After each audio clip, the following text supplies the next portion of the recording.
si jalan. Apa kabar ibu bapak sekalian? Baik, ini pengajian terjauh nih dari Bandung ke sini. Ini mau motret ketemu ngaji. Hukum mendengar ilmu wajib, hukum motret tidak jelas ya. Ya baik, kita ngaji dulu sebentar ya. Nanti sesudah ini potret-potretannya ya.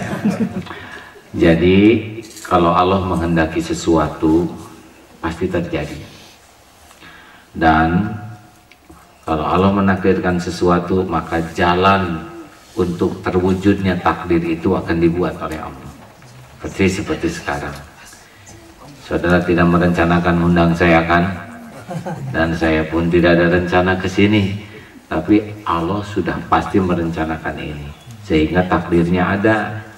Saya mau nengok anak dari satu, takdirnya ada yang ngantar, badan sehat, sampailah seperti ini. Oleh karena itu, orang-orang yang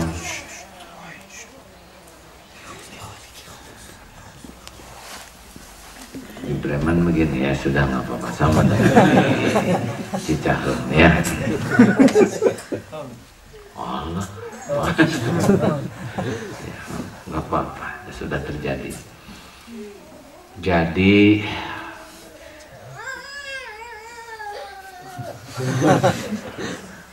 kita harus tahu bahwa di dunia ini, di alam semesta ini ada yang menguasai, dan itu yang paling jarang kita yakini. Semakin yakin kepada Allah akan semakin dua hal. Satu, nyaman. Dua, mantap. Semakin ragu kepada Allah, cirinya juga dua hal. Semakin gelisah dan bingung. Dunia berikut isinya, harta, gelar, pangkat, jabatan tidak disiapkan untuk membuat kita bahagia. Karena itu hanya disiapkan untuk lahiriah saja. Bahagianya juga sebentar dan semu. Ya kan? Saudara kuliah habis-habisan punya gelar, ya sudah segitu-gitunya saja. Dikasih gelar pamungkas, ALM, selesai. Punya mobil, punya rumah, ya segitu-gitunya saja. Senang di awal, tapi lama-lama pengen lagi yang lebih bagus. Begitulah. Bahkan semakin mahal, semakin bagus, sebetulnya semakin menyiksa kita. Ya kan? Coba yang kurang tenang, kalau di Indonesia ke masjid siapa? Yang sendalnya paling mahal ya. Kalau sendalnya kiri dua-duanya dia tenang ya.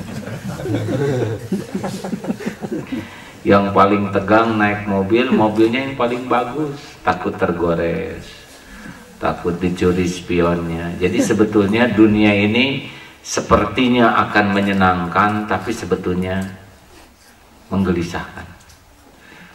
Harta sebanyak apapun di dunia ini tetap saja tidak dibawa. Gaji juga nggak lama kan pegangnya ya kan, udah dipotong pajak lagi. Kemudian baru juga kepegang, langsung ke rumah dikasihkan, betul kan? Kirim ke Indonesia, jadi makanya dikit, hanya bagian pindah-pindah saja, benar? Ibu juga punya uang nggak lama, alhamdulillah udah itu bayar ini, bayar itu, nunggu lagi sebulan. Makanya kalau hanya dunia saja yang ada di hati, nggak ada bahagia. Capek.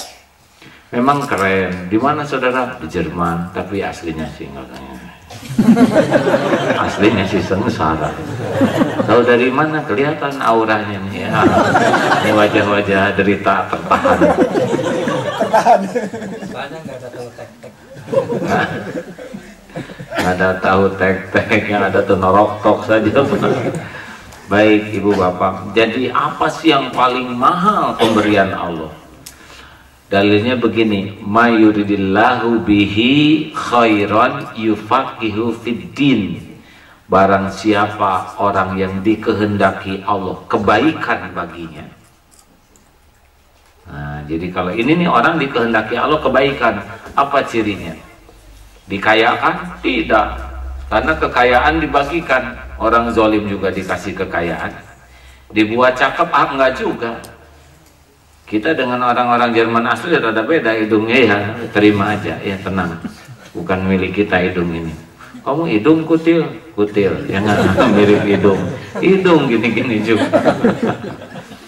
Terserah Allah, karena badan tidak jaminan kebahagiaan. Kasih pangkat sama, semua yang berpangkat juga berakhir. Jadi apa ciri orang yang dikehendaki Allah kebaikan? Yufaqihu fiddin, yaitu orang yang diberikan paham kepada agama. Jadi kalau kita di sini jauh-jauh nih sekolah ke Jerman, kerja di Jerman, nggak paham agama, hakul yakin nggak ada ketenangan. Tenangnya semu saja. Sepertinya akan tenang, padahal nggak tenang. Ada yang tenangnya ke diskotik, justru tambah stres di sana. Ya. Halo, betul kan? Betul. Jadi tenang itu yufaqihu fiddin. Nah, agama itu banyak. Siapa yang paling mulia yang diantara dikasih ilmu agama? Kan ada ilmu fikih, ada berbagai ya. Ada bahasa Arab, Quran. Yang paling top diantara ilmu agama adalah al-fiqih al-akbar, asma'ul husna, yaitu orang yang paling mengenal Allah, namanya, sifatnya. Jadi kalau orang udah kenal ke Allah, pasti dunia ini kecil. Kalau orang belum kenal ke Allah, dunia jadi hebat. Kalau orang kenal ke Allah, pejabat jadi kecil. Tapi kalau orang belum kenal Allah, lihat pejabat seperti itu. Orang yakin ke Allah, rezeki yakin bakal ada. Tapi belum yakin ke Allah, pasti takut tidak punya rezeki. Ya kan? Padahal gajah aja, bison, beres tuh rezekinya. Saya baca tuh di Berlin Air, di pesawat ada tulisan 1,5 juta binatang yang sejenis bison di padang savana sedang migrasi.